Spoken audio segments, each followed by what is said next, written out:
Om Jnanatimirandhasya Jnananjana Shalakaya Chakshurunmilitam Yena Tasmai Shri Gurave Namaha. Bhakti Vikasa Swami on Pushkar.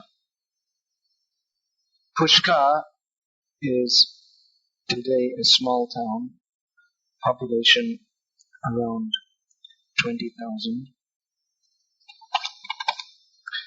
About 13 kilometers northwest of Ajmer, a major city of 500,000 people in Rajasthan. Ajmer is connected by train with Delhi, Jaipur and Ahmedabad, and by bus to points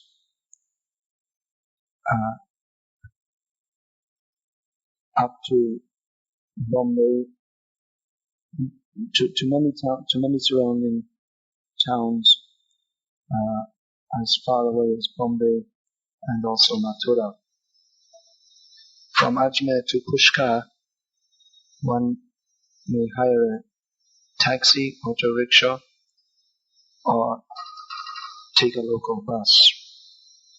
In Pushkar there are many places to stay. It's a major tourist center.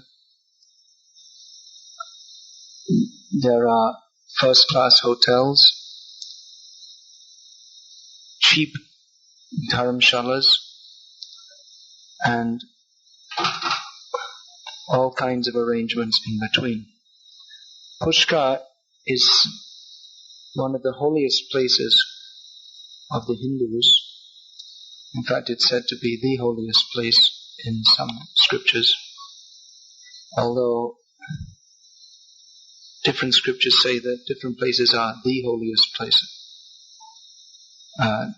From the benefits that you can get, as described in Shastra, from visiting Pushkar, we can understand that this is a particularly holy place of the Karmis. Pushkar is called Tirtharaj, the king of the Tirthas, as is Prayag. Both of them very easily award visitors the benefit of going to the heavenly planets and even liberation if one takes bath at the particular astrological time.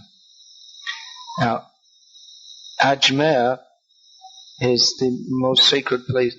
In Ajmer is a holy place of the Muslims. It's the main pilgrimage place for Muslims in India. So this whole area is one of pilgrimage. We drove from Jodhpur, another major city in Rajasthan. As you come, the terrain on Jodhpur side is just at the edge of the desert, and as you drive towards Ajmer, there are a lot of hills, rocky hills, rocky terrain. When going from Ajmer to Pushkar, you go along flatland for some time, then there's a big hill which you go up, winding in and out, around, through. There are a few cuttings through the hill. You go up, up, up, and then dramatically you start coming down, down, down, and then there's a little more flat land, and you're in Pushkar. There's something very special about being in Rajasthan, the people, the buildings, the atmosphere. In Ajmer, most of the buildings are made from sandstone, either pink or yellow.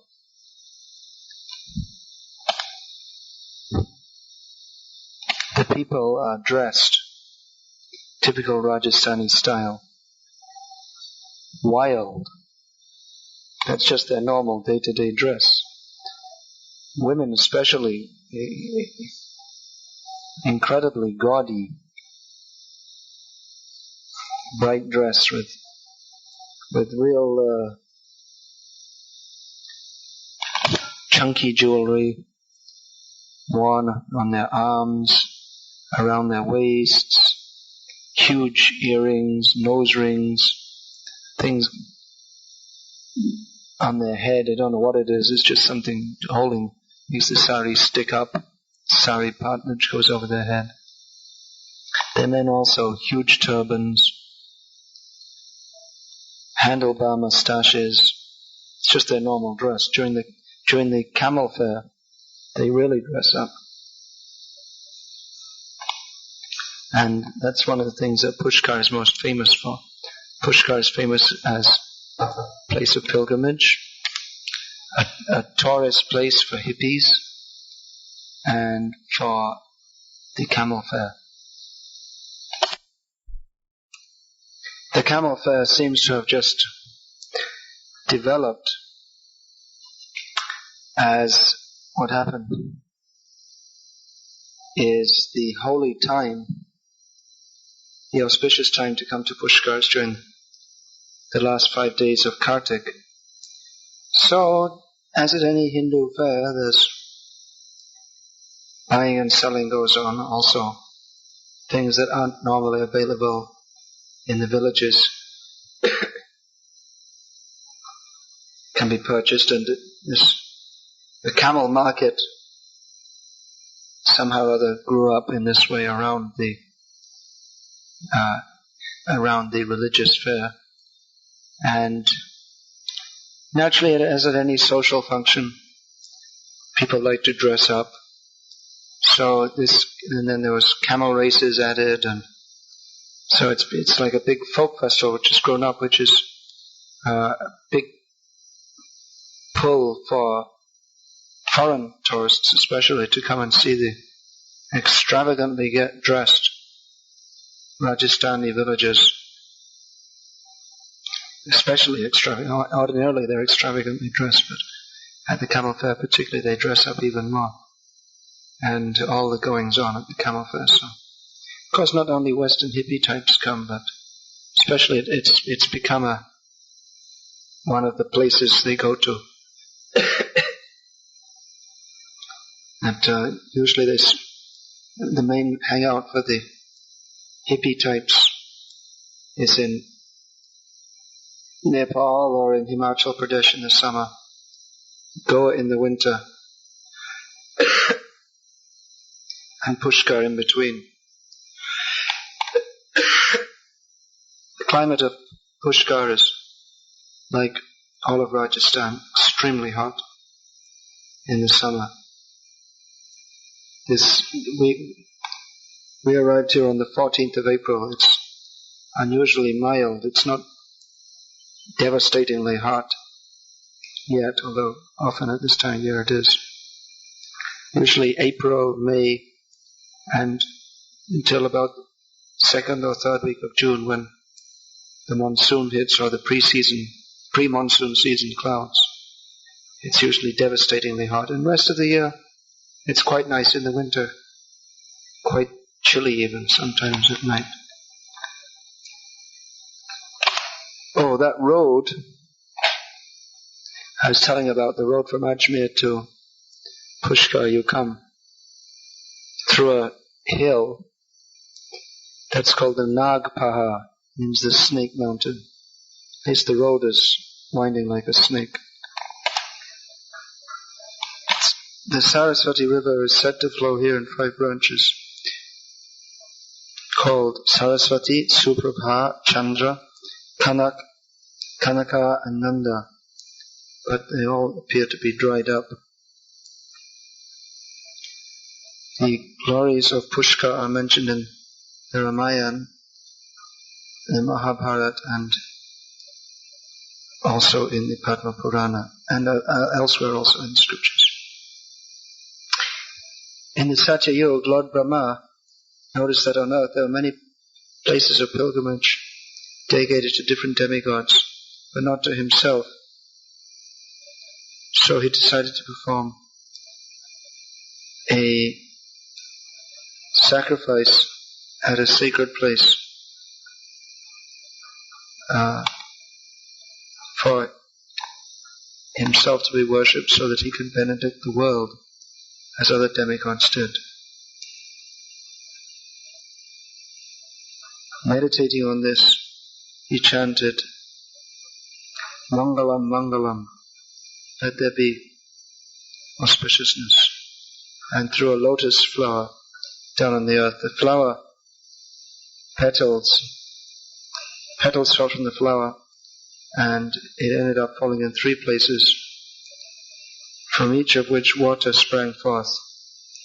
3 places close to each other, called Jeshta Pushkar, which means senior Pushkar, which is representative of Lord Brahma. Madhya Pushkar, middle Pushkar, representative of Lord Vishnu. And Kanishta Pushkar, junior Pushkar, also known as Buddha Pushkar, which Budha, which is representative of Lord Shiva. As he threw the flower, which is a pushpa, with his hand, which is another word for hand is kar, so this place became known as Pushkar, and Lord Brahma said that these 3 kundas, or lakes which sprang up where the flowers fell, would be famous for removing sins.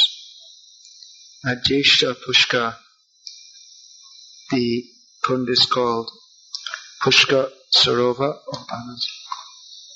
whose water is a rivulet coming from a hillock named the Sapedu. The rivers. Lord Brahma invited Lord Vishnu, Lord Shiva, Indra, Kuvera, Vishvakarma, Brihaspati, and all the other demigods, as well as many brahmanas, to his yajna. When the yajna was about to begin, Lord Brahma requested his son Narad Muni to bring Brahma's wife Savitri, who for some reason had been delayed, to the yajna spot. But as time went on and she still hadn't come, Lord Brahma, thinking that she was busy in her womanly household matters, so the assembled group of great personalities consulted together and decided that as the auspicious time fixed for the yajna was going to pass, it would be better if they found another wife for Brahma.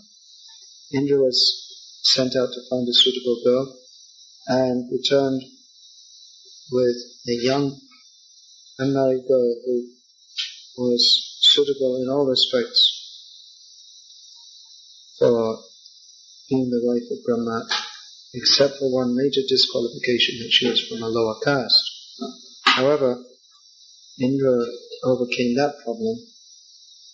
He placed her in the mouth of a cow and took her out the rear in order to purify her and make her qualified for the marriage and the yajna.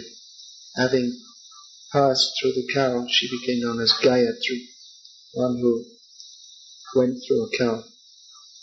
So when the yajna started, and Savitri turned up, being incensed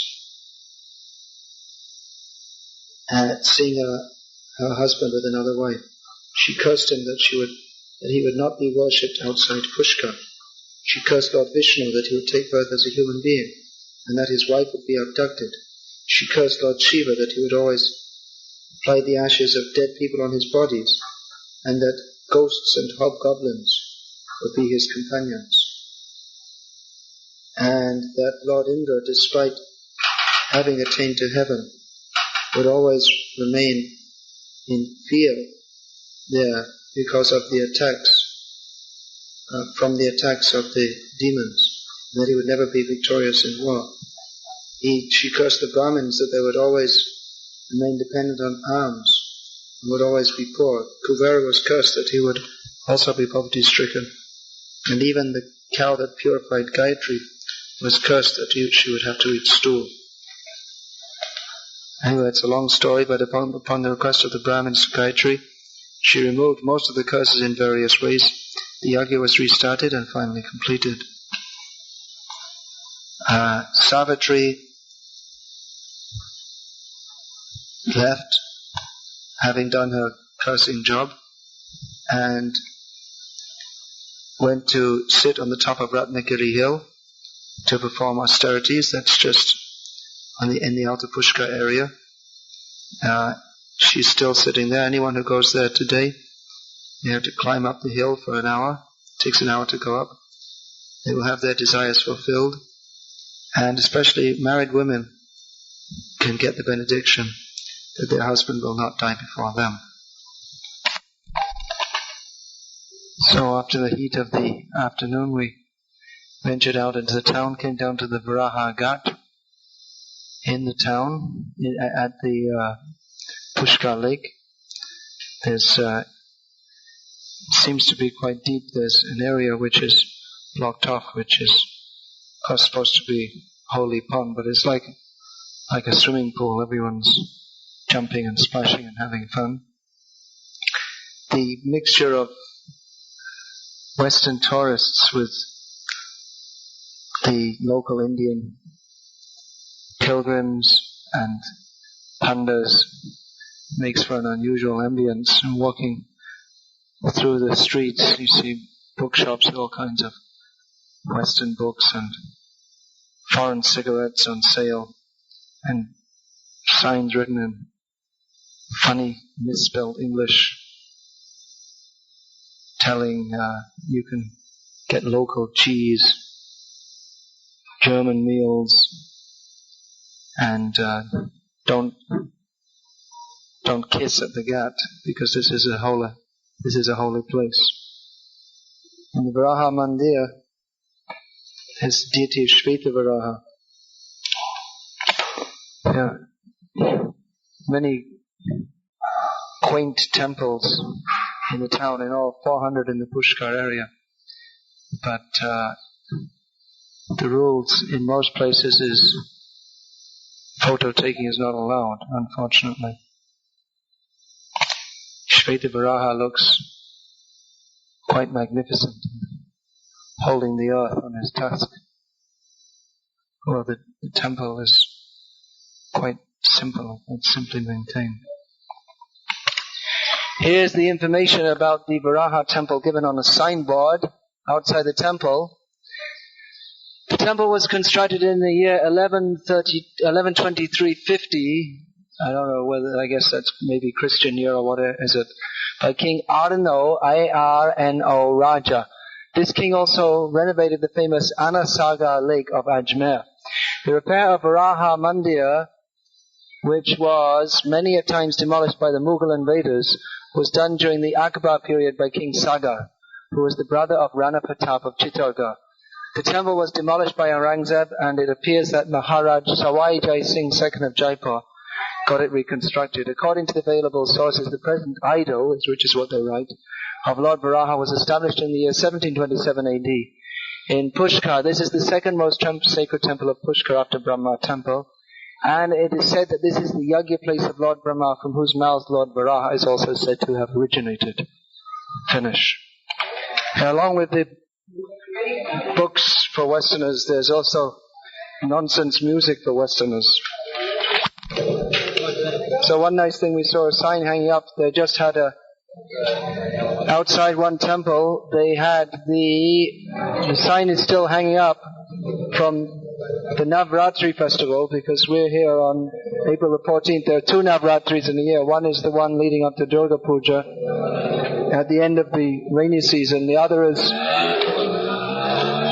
is leading up to Ram Navami. So at this temple, the sign's still hanging up.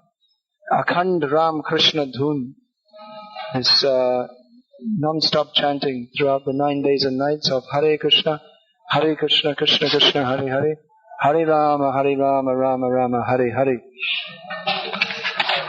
There are signs also for kathas. Morari Bapu's katha, Ram Leela. It says in Pushkar they had. That was from 9th to 17th of March. He had a katha here. There's also here and there a few snake charmers and boys blowing on some long kind of trumpet thing, doing a laid back kind of business, trying to get donations out of people. Everywhere people greet us with Hare Rama, Hare Krishna. So many shops selling Rajasthani handicrafts, rugs, clothing, kind of handmade, embroidered, with mirrors on, wild designs, curly pointed North Indian shoes, the traditional kind, which still you find quite a lot of people in Rajasthan wearing. Embroidered bags. It's the off-season for tourists, that means Indian tourists. It's just before the school holidays begin. There's not so many people here. Still we hear people talking in, apart from Hindi and Rajasthani, Nepali, Gujarati, Bengali, Punjabi, all different languages. Plus that curious dialect called Indian English. Inside the temple there are so many inscriptions written in Hare Krishna, in Hindi, Sindhi, Bengali, English also. There's some donors from London giving some donation. Just as we come inside the temple on the left, we see temple of Mahadev, then a temple of Lord Indra sitting on Airavata. On the right, temple of Lord Kuber, and also Panchamukhi Hanuman. It's not a very, very big temple like the ones we're accustomed to see in South India. It's quite a small little arrangement. There are little rooms for sadhus, visiting sadhus. All of India comes together at these holy places. There are sadhus here, dressed in their off-white cloth, or some of them in stark red, with all the different kinds of tilak and far-out hairstyles. Some of them you see walking through the bazaar with their tilak, matted hair, red cloth, and sports shoes. A new thing in India. Yeah, all of India comes together. You see, there's the sadhus, there's the simple village people, there's the middle class people from the cities. People are coming here to see Lord Brahma. They see him as the head of the demigods. We see him as the head of our sampradaya.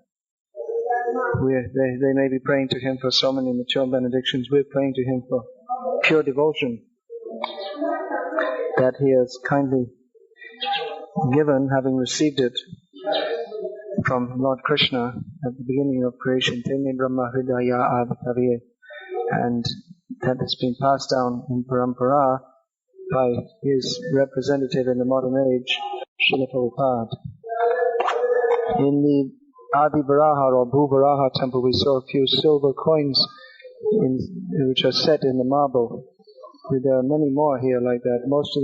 They're from the time of the British Raj, and many of them have been worn away by so many people stepping on them, but still a few you can see the outline there.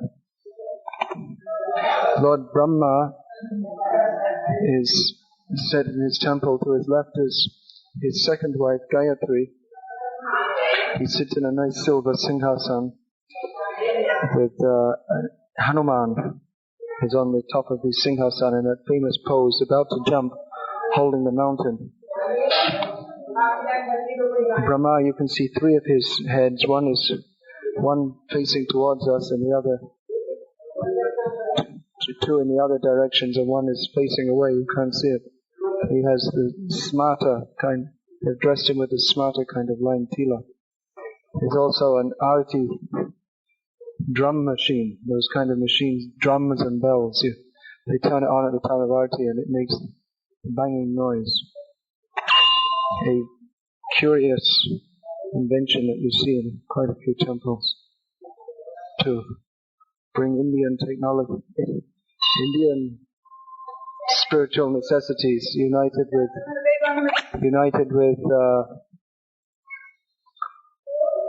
modern technology. There's a steady stream of pilgrims, not so many.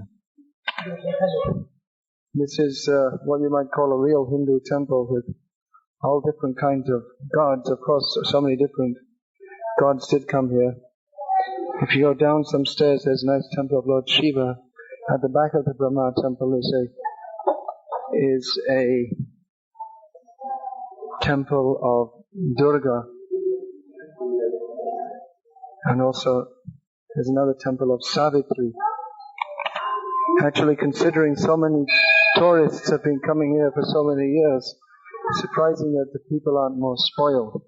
Although we were told by some of the local people that AIDS and drug abuse are becoming problems here now, but still the general attitude of the people is still very nice. They haven't become very greedy, materialistic, not harassing us like you see in some holy places. Taking darshan of Lord Kuber, I was saying to Nitai Pada Kamala, we should ask him to give us lots of money to engage in Krishna service. But then I thought, when Dhruv Maharaj was offered a benediction by Kuber, he said that you please just give me pure Krishna consciousness. So maybe we should stick to what our previous Acharya's example have given us.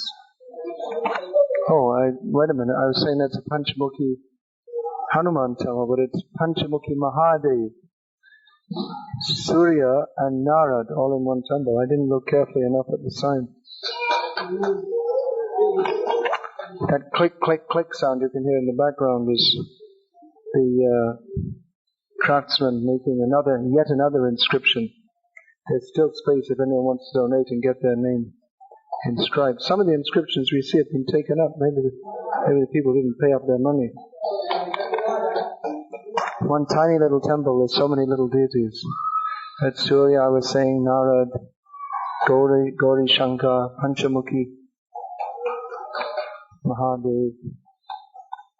There's a temple of the Sapta Rishis. This is all inside the compound of the main Brahma temple.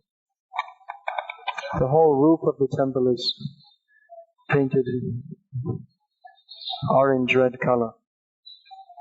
Making our way down to the Shiva temple, which is below the Brahma temple, slightly to the side.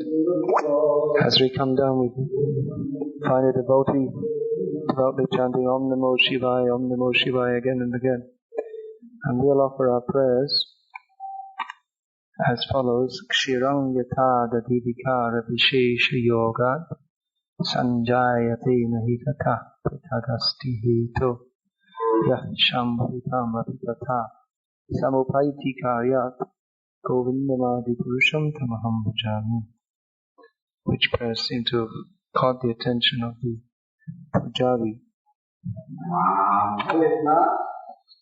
Just as we might be fascinated to look at the Rajasthani people, some of them are fascinated to come and look at us too. Even the women aren't shy to come and stand and look at us, or to be photographed.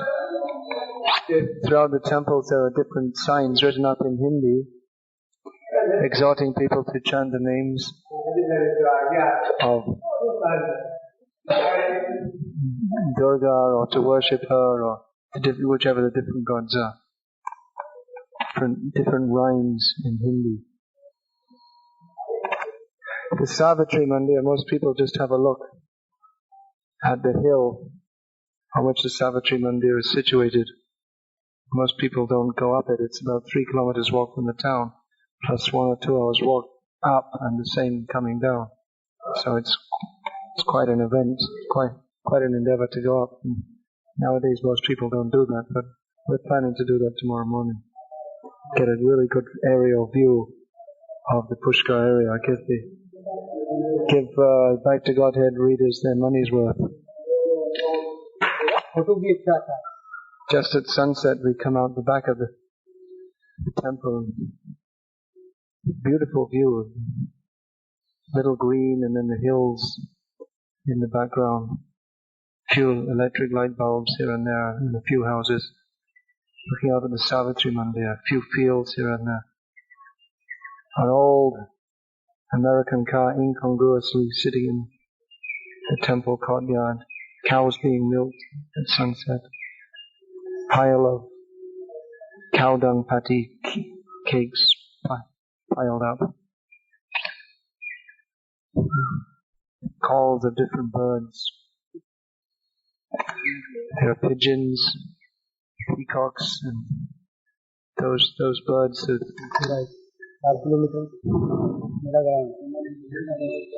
there are also those chatterbox kinds of birds which make a big noise as if they're having an argument all the time.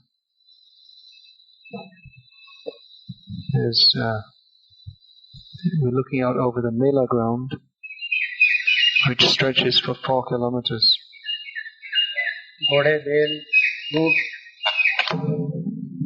It's evening, and just at evening time, all of a sudden, so many bells start ringing, drums are banging. There's 400 temples in this town, so it's time for Arati. Everywhere people are very friendly to us. They all know us from our Vrindavan temple. They're all very appreciative. Actually, I was just in an Aladana for BTG, but really more than anything, even more than the deities, more than the temple, it's the people that make the place. So like in Aladana, I was, like the priests there, we were somewhat turned off by them, but here everyone's nice, friendly, like to talk to us.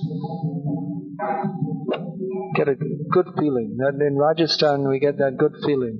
Maybe not so much nowadays in Jaipur, where it has become very commercialized, a lot of cheating type of people, but pretty much everywhere in Rajasthan, even inside Jaipur, but especially outside Jaipur, people are very nice, friendly, relaxed, robust, physically and mentally. People are mentally strong, even. The struggle of living in harsh conditions, combined with their culture, their faith in God. Even Nitai Padakamala, my traveling assistant who only speaks about 5 words of Hindi and can't speak with the people, I was mentioning this point to him, how people are nice, it's nice to talk to them, and I was saying, maybe you don't pick that up because you don't talk to them, but he says, no, I feel it also. Even though I can't speak with the people, I get a good feeling from them. I was saying about all of India coming together, you see, apart from the different classes of people, again, the same point, people from all different parts of India, you can tell by the different way they're dressed, especially the women. Some are, you can tell by the saris, South Indian, Gujaratis, Nepalis, and facial features also, to some extent. Fortunately, in the Brahma temple, there's no restriction on taking photos. Yeah, it's a real tourist place. There's camel tours advertised. People trying to get us to sit on their camels so they can get some money out of us. Outside the Brahma temple, there's a man who sitting looks well-to-do man, but he's calling out everybody, please come and drink water. He's making arrangement for free distribution of water. He's personally distributing himself. In the Mahabharata, the distribution of giving water to thirsty people is mentioned as one of the topmost kinds of charity that you can do. There are many ashrams here. Different sadhus live in, and different traveling sadhus put up in when they come.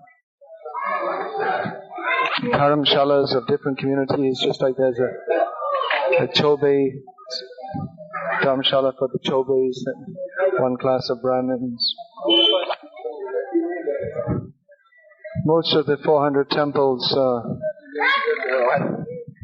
double up as Grihastha ashrams. It's like the temple is there, nice, beautiful temples, but also it's more like home kind of situation with washing hanging out.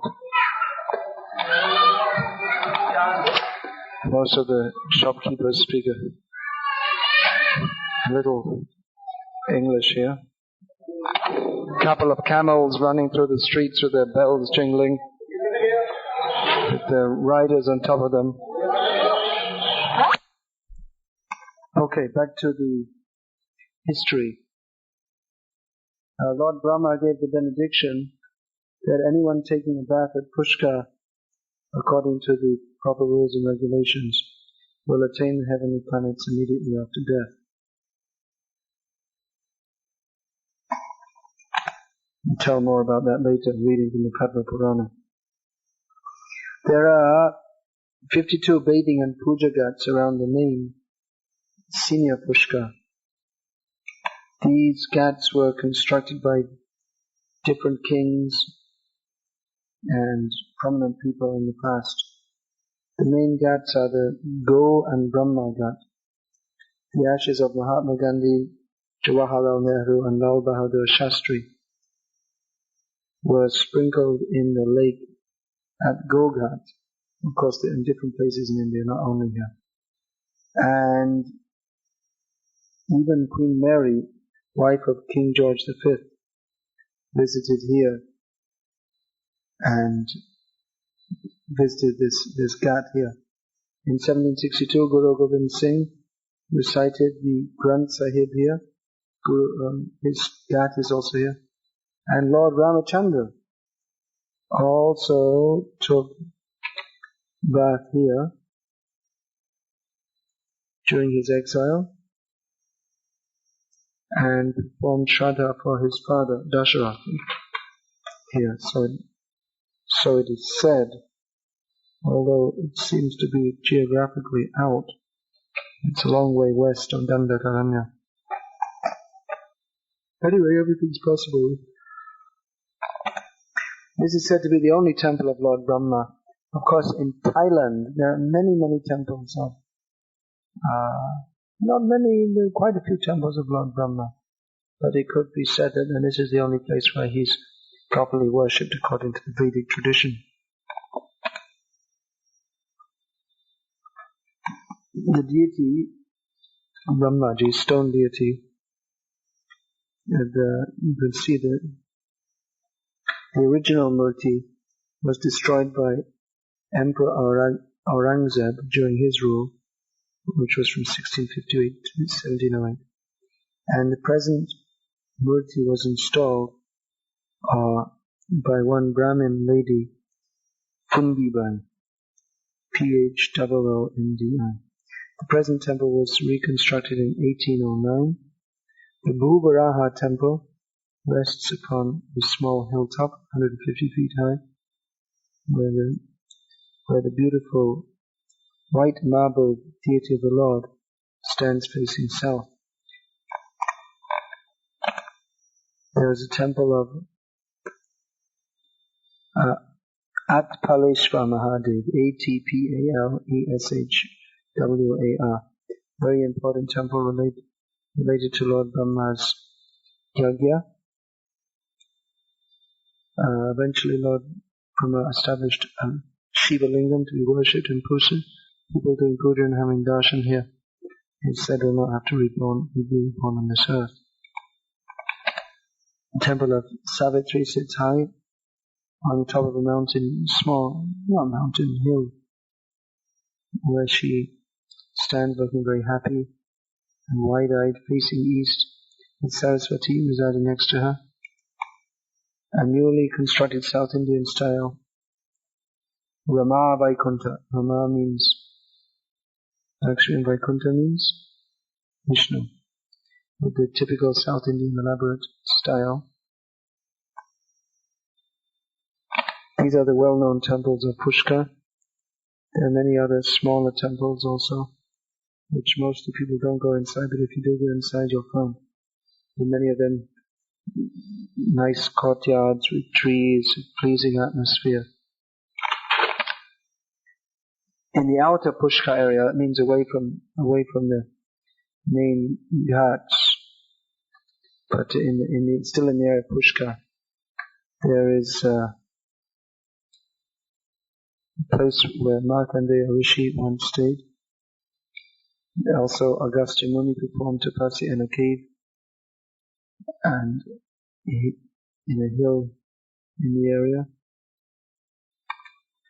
And many Raja Rishis, Brahma Rishis, Yogis, Munis, and other saintly people visited Agastya during his period of penance and residence here. A pair of stone feet have been installed. One of the oldest temples here is of the Sri Vaishnava Sampradaya. It seems that the Sri Vaishnavas put a lot of importance on Pushkar also. And when they visit the holy places of North India, they make a point to visit here. We saw a few South Indian people here and some members of the Hobilam Nath from South India. They were here, some prominent people from the Hobilam Nath. They have one of the oldest temples in the town, the Ranganathji Venugopal Mandir.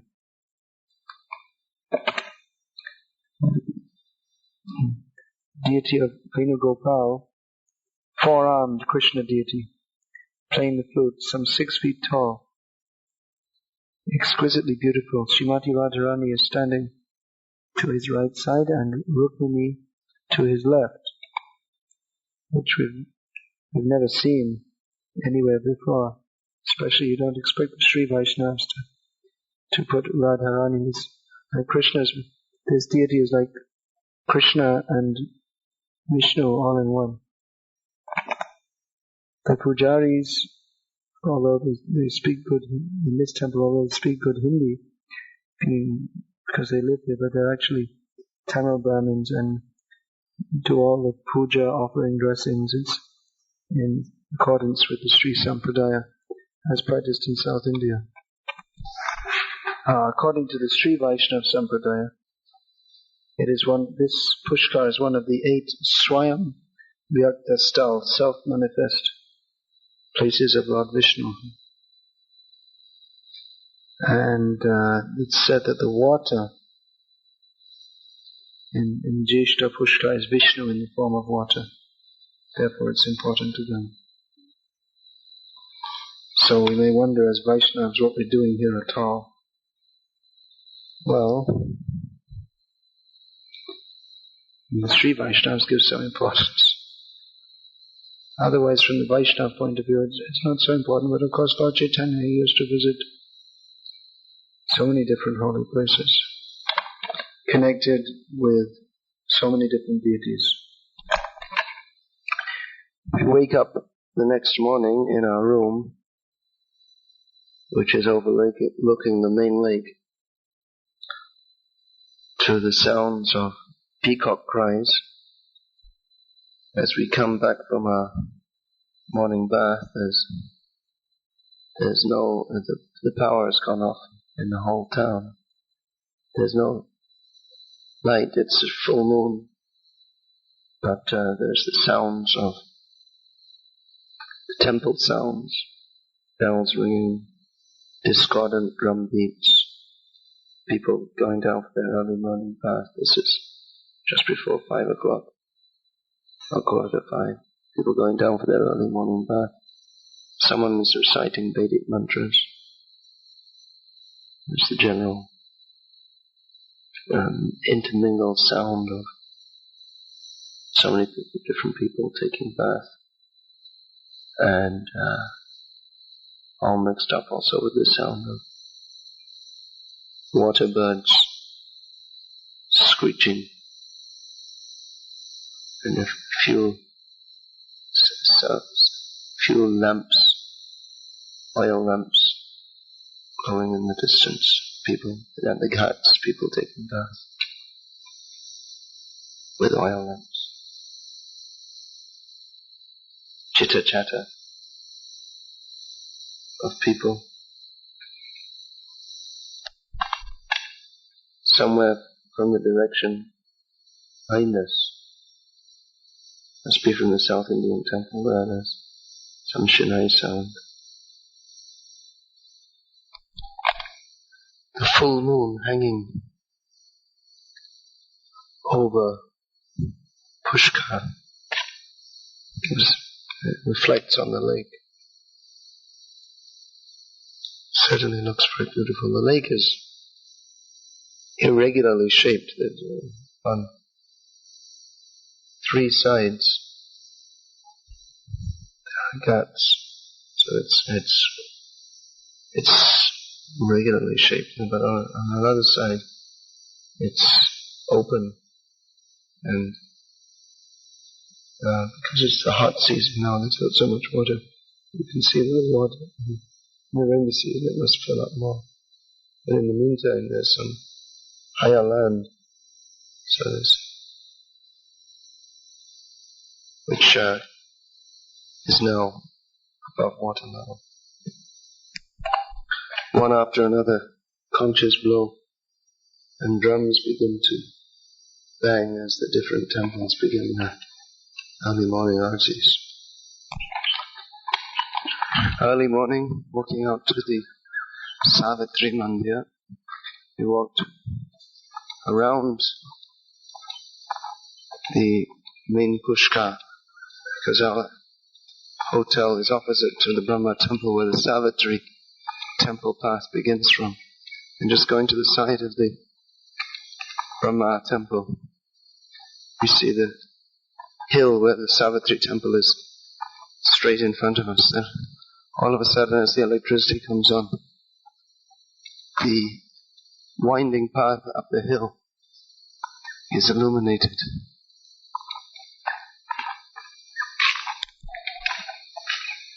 The path to the foot of the hill is a gradually ascending, narrow, paved road, just coming out of the town of Pushkar. Another path, just a footpath which has been worn through the open land. It looks like grazing land. Has been worn away. That's a path to another hill, a smaller hill, which is lying to our left. That must be presumably one of the four hills. Looks like some people